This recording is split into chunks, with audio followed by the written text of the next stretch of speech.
મારું નામ છે સુરેશ સોની અને ભદ્રકાળી રોડ ઉપર અમારે દુકાન છે ને અમે દુકાન ધંધાદારીઓ છીએ। અમારા ભદ્રકાળી રોડ ઉપર નગરપાલિકા મહાનગરપાલિકા દ્વારા જે ઓવરબ્રિજ બનાવવાનો છે એના વિરોધ માટે અમે અહીંયા નગરપાલિકાના કમિશનરને આવેદન દેવા માટે આવ્યા હતા, બરાબર। અને અમે અત્યારે એને આવેદન આપ્યું છે। હકીકતમાં અમારા રોડ ઉપર છે એ એમ જોવો તો ગ્રામ્ય વિસ્તારનો પ્રવેશ દ્વાર છે આપણો ભદ્રકાળી રોડ, જે જુબેલી ફાટક પછી જુબેલી પુલ પછી શરૂ થાય છે અને ગ્રામ્ય પ્રજાની અવર જવર ન્યા રહે છે અને અમારો ધંધો સવારથી ગ્રામ્ય પ્રજાને આધારે જ અમારો ધંધો છે। ત્યાં અમે અમારા ધંધા લઈને બેઠા છીએ। અમે લગભગ 400 દુકાનદારોએ આવેદન આપ્યું છે ને એમાં અમે બધા એની સહી કરી છે દુકાનની પેટી સાથે, નામ સાથે।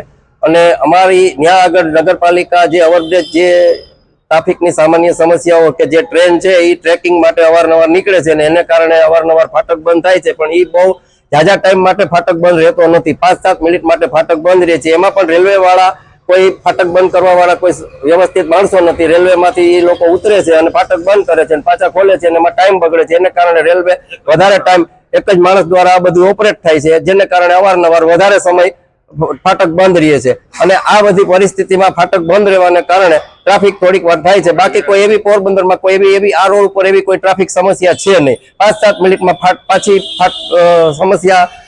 ટ્રાફિક સમસ્યા નોર્મલ થઈ જાય છે। અને એને લઈને મહાનગરપાલિકા ક્યાં આગળ આપણે ઓવરબ્રિજ બનાવવાનું જે આયોજન કરે છે એ બિલકુલ ખોટું છે, કારણ કે ઓવરબ્રિજ બનવાથી અમારા ધંધા બધાના ચોપ થઈ જશે, અમારા ધંધા બધાના ઠપ થઈ જશે, કારણ કે રસ્તો બધો બંધ થઈ જશે।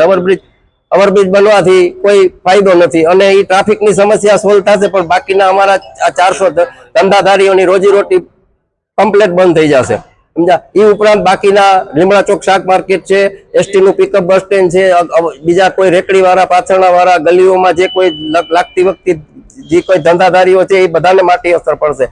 તો અમે એના માટે રજૂઆત કરી છે કમિશનરને કે તમે આ રેલવે ફાટકનો કોઈ વિકલ્પ શોધી અને ક્યાંય પણ બીજો વિકલ્પ લઈ અને કોઈ પણ ઠેકાણે તમે શિફ્ટ કરો, પણ અહીંયા રેલવે ફાટક બનાવવાનું તમે આયોજન કેન્સલ રાખો।